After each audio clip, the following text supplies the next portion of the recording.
ठीक है। तो आज हम आपको बताते हैं कि ट्वेल्थ के बाद वो कौन कौन से स्कोप होते हैं। ठीक है, आप बगल में लिखा है वो भूल जाओ। ठीक है, हम आपको बताते हैं कि आप ट्वेल्थ के बाद, यानी अगर जो आपने ट्वेल्थ पीसीबी से की है, तो आप क्या क्या कर सकते हो। Scope after twelfth PCB. ठीक है, फिजिक्स केमिस्ट्री बायोलॉजी से आपने अगर जो की है, तो आप क्या कर सकते हो। ठीक है, देखो सबसे अगर जो एक बंदा, एक बच्चा जो है ना, ट्वेल्थ के बाद आता है या इलेवेंथ में आता है, तो बायोलॉजी ले लेता है कि उसको क्या करना है, एमबीबीएस। ठीक है, बाई चांस नहीं हो पाया, उसकी गलती थी या कोई और थी, या मन नहीं था, तो वो नहीं कर पाया, क्योंकि इसमें पेपर भी बहुत टफ होता है नीट का। ठीक है, तो चलो कोई बात नहीं, एमबीबीएस नहीं हो पाया। और आपको पता नीट के थ्रू आपका बीडीएफ, बीएमएफ, बीएचएमएफ ये सब बनते हैं, तो नीट नहीं निकाल पाया, तो क्या, यानी एमबीबीएस, बीडीएफ, ये दांत वाले डॉक्टर को बोलते हैं, डेंटिस्ट को, बीएमएफ प्लस बीएचएमएफ नहीं निकाल पाए, तो फिर अब, पर तुम्हें ऐसा क्यों लगता है कि नहीं यार, अपने नाम के आगे डॉक्टर लगाना है। अगर जो आप डॉक्टर लगाना चाहते हो और पेशेंट का ट्रीटमेंट करना चाहते हो, जैसे आपको पता है नॉर्मली आपके गांव में भी करते हैं, पर आप उससे अच्छा करना चाहते हो, तो आप क्या करोगे, pharm D, not a D pharma, pharm D, 6 year का कोर्स होता है, 6 ईयर का कोर्स। ठीक है, उसमें आप क्लिनिक ओपन कर सकते हो, क्लिनिकल फार्मेसी रन कर सकते हो, या इंडस्ट्री में जॉब कर सकते हो, जैसा कर सकते हो, स्कोप है। देखो मैं एक बात बोलूं कि जितने भी यहाँ पे आपके पास कोर्सेस लिखे हैं, सबके पास स्कोप है। आपके पढ़ाई पे डिपेंड करता है। तुम्हें अगर जो लगे कि तुम एमबीबीएस करके लाखों छाप लोगे, तो ये गलत है। उठा के नजरे उठा के देखना, साइड में लिखा रहेगा 100 रुपए में ट्रीटमेंट कराओ एमबीबीएस डॉक्टर से। ये वही डॉक्टर है जो पढ़े नहीं एमबीबीएस में जाने के बाद कॉलेज में, वो बस गुरूर में थे और गुरूर में चले गए। और वहीं पे देखा होगा कि एक डॉक्टर की फीस केवल बोले जाए तो 1000, 2000, 3000 ऐसे होती है। टाइम अलग से नहीं मिलता, क्योंकि उसने अपने ऊपर खर्च किया। तो डिग्री कोई बुरी नहीं होती, बुरे होते हो आप, मतलब आप अच्छे से पढ़ते नहीं। तो अगर जो ये नहीं हुआ, तो ये आप कर सकते हो फार्म डी। यहाँ पे नो एग्जाम, कोई भी एग्जाम नहीं होता, जबकि ऊपर नीट का एग्जाम होता है। ठीक है, चलिए। तीसरा, अगर जो आप फिर से अगर जो आना चाहते हो कि नहीं भाई, अब अपने को क्या करना है, दवाइयां बनानी है, क्या याद रखना, दवाइयां। ये जो दो डॉक्टर थे, ये दवा बनाते नहीं थे, दवा देते थे। दवाइयां बनाने का काम क्या होता है, बी फार्मा। अगर जो आपने बी फार्मा किया है या डी फार्मा किया है, ठीक है, देखो हम तुम्हें बता, बी फार्मा होता है 4 साल का, 4 ईयर। डी फार्मा होता है 2 ईयर। बी फार्मा 4 साल का और डी फार्मा 2 साल का।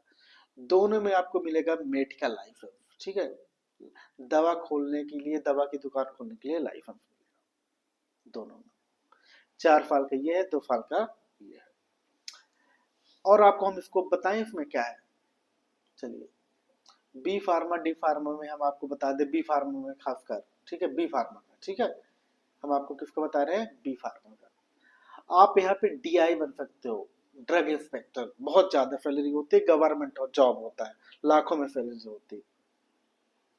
फिर फार्मासिस्ट, ठीक है, आपने देखा होगा कि अलग अलग जगह पे, रेलवे फार्मासिस्ट, बैंक फार्मासिस्ट, हर जगह पे वैकेंसी निकलती है गवर्नमेंट, तो इसमें भी अच्छी खासी सैलरी होती है। इंडस्ट्री में तो तुम्हें पता है, इंडस्ट्री में ज्यादा सैलरी होती है। फिर आईटी सेक्टर में, आईटी सेक्टर यानी मेडिकल कोडिंग, मेडिकल कोडिंग और मेडिकल बिलिंग में, यहाँ भी बहुत ज्यादा पैसे हैं। तो पैसे है इनमें भी। एमबीबीएस के बाद अगर जो कहीं पे ज्यादा पैसे है, तो आपका ये बी फार्मा और डी फार्मा की लाइन में। नहीं करना चाहते हो, टीचिंग में आ जाओ, बी फार्मा करो, एम फार्मा करो, कॉलेज में पढ़ाओ, पीएचडी करो। स्कूल में पढ़ा रहे तो बी फार्मा करो, यानी कोई भी बैचलर डिग्री करो और बीएड ले लो। ठीक है, चलिए। चौथा लड़कियों के लिए, गर्ल्स के लिए सबसे अच्छा माना जाता है बीएससी नर्सिंग, बीएससी नर्सिंग, ठीक है। अब नॉर्मल कॉलेज पे करोगे तो कोई भी पेपर देने की जरूरत नहीं है, बट एम्स जैसे, एम्स हो गया, ऐसी जगह पे करोगे तो आपको पेपर देने की जरूरत है। इतनी बात समझते हो ना, कोई दिक्कत नहीं। तो आप बीएससी नर्सिंग कर सकते हो। और देखो जो पैथोलॉजी खोलते हैं ना, पैथोलॉजी जो खून जांच करते हैं, तो ये बीएमएलटी, बीएमएलटी वाले हो गए, उनको लैब टेक्नीशियन बोला जाता है, ठीक है। फिजियोथेरेपिस्ट का कोर्स होता है बीपीटी, बीएमएलटी। बी फार्मा हमने आपको बता दिया, ठीक है, बी फार्मा अच्छा कोर्स है। चलिए, तो ये सब आप कर सकते हो। साइंस एंड रिसर्च की बात की जाए तो एरिया का जो आपको रिसर्च में मन है, तो मतलब वैज्ञानिक बनना चाहते हो, साइंटिस्ट, तो तुम बी फार्मा करो, एम फार्मा करो, रिसर्च करो, पीएचडी करो, रिसर्च करते रहो। आगे चल के भी इनके बहुत अच्छे अच्छे कॉलेजेस हैं, ये बात बोलना। दवाई भी फार्मा वाला ही बनाएगा, डॉक्टर बनाने नहीं आता है। तो मैं बड़ा नहीं। अब कुछ कोर्सेज होते हैं जो चार, ये बी फार्मा वगैरह ये 4 साल के होते हैं। ये बीएससी कितने साल का होता है? 3 साल का। बीएससी बायोटेक्नोलॉजी से करो, बीएससी माइक्रोबायोलॉजी से करो, बीएससी फार्मा से भी होता है, बीएससी जूलॉजी से भी होता है। टीचिंग जिन्हें करना है, बायोलॉजी पढ़ाना है, वो ह्यूमन वाला तो जूलॉजी से कर लो, बोटनी से कर लो। बहुत सी ऐसी चीजें होती है यार, तुम कर सकते हो, बहुत से कोर्स है, कोर्स की तो भरमार है। हम्म? फिर एग्रीकल्चर है, आप पीएटी के थ्रू भी कर सकते हो, प्री एग्रीकल्चर टेस्ट होता है, ठीक है। चलिए, बीएससी एग्रीकल्चर है, बीएससी फॉरेस्ट्री है, फॉरेस्ट विभाग, बीएससी इन्वायरमेंटल साइंस है, ये सब कर सकते हो, ठीक है। अगर जो नहीं हुआ तो तुम क्या कर सकते हो, आप कुछ अदर ऑप्शन भी होते हैं, जैसे डॉक्टर, एनिमल के डॉक्टर, गाय बच गाय वगैरह के डॉक्टर हो गए, इनको बोलते हैं वेटनरी डॉक्टर। क्या? Veterinary doctor. फोरेंसिक साइंस में बीएससी कर लो, वो जो दया, वो क्या है थी ना, सीआईडी वाला, तो दया दया था कि जो भी नाम हो यार, मतलब तुम्हें अगर जो फोरेंसिक में डीएनए आरएनए में सब में मस्त है, अच्छा क्राइम वगैरह लैब में, तो उसमें चले जाओ। बीएससी साइकोलॉजी में होता है, मेंटली डाइट वगैरह में डाइटिशियन के ऐसे बहुत फिलर होते हैं, बहुत फिलर है। बी फार्मा तुमने, सॉरी क्या बोलते हैं आपने, 12th बायोलॉजी करके आपने अपनी जिंदगी बर्बाद नहीं की है, जिंदगी बनाई है।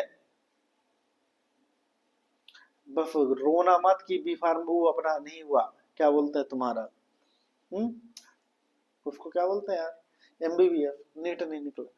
बहुत लोग ऐसे हैं कि ये सब करते हुए भी नीट निकाल रहा है, ठीक है। तो लाइफ को बीच में मत रोको, लाइफ बहुत बड़ी बात बहुत है। अभी तो तुम 11th 12th में हो यार, है क्या बच्चों जैसे सोच रहे हो।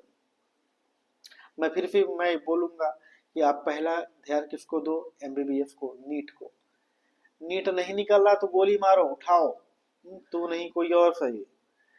फिर मेरा पर्सनल सजेशन है, आप बी फार्मा करो, पर पढ़ाई करना है तब करो बी फार्मा, नहीं तो मेडिकल खोलने के लिए बिल्कुल मत करना, मेडिकल बहुत खुले हैं। एम फार्मा करो, आप रिसर्च फील्ड में चले जाओ, मेडिसिन बनाओ, ये 2 चीजें होंगी। तीसरा, गर्ल्स के लिए बीएससी नर्सिंग बहुत अच्छी बात है, ठीक है।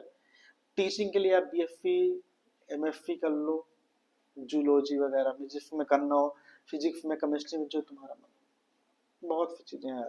वेटनरी डॉक्टर बन लो, वहां भी गवर्नमेंट पैसे है, ठीक है। समझ में आया। हम तुम्हें हो सकेगा तो एक दिन ये भी बताएंगे कि टॉप कॉलेज कौन है, अच्छे टॉप कॉलेज एमपी के कौन से, एमपी या एमपी के बाहर भी, ठीक है।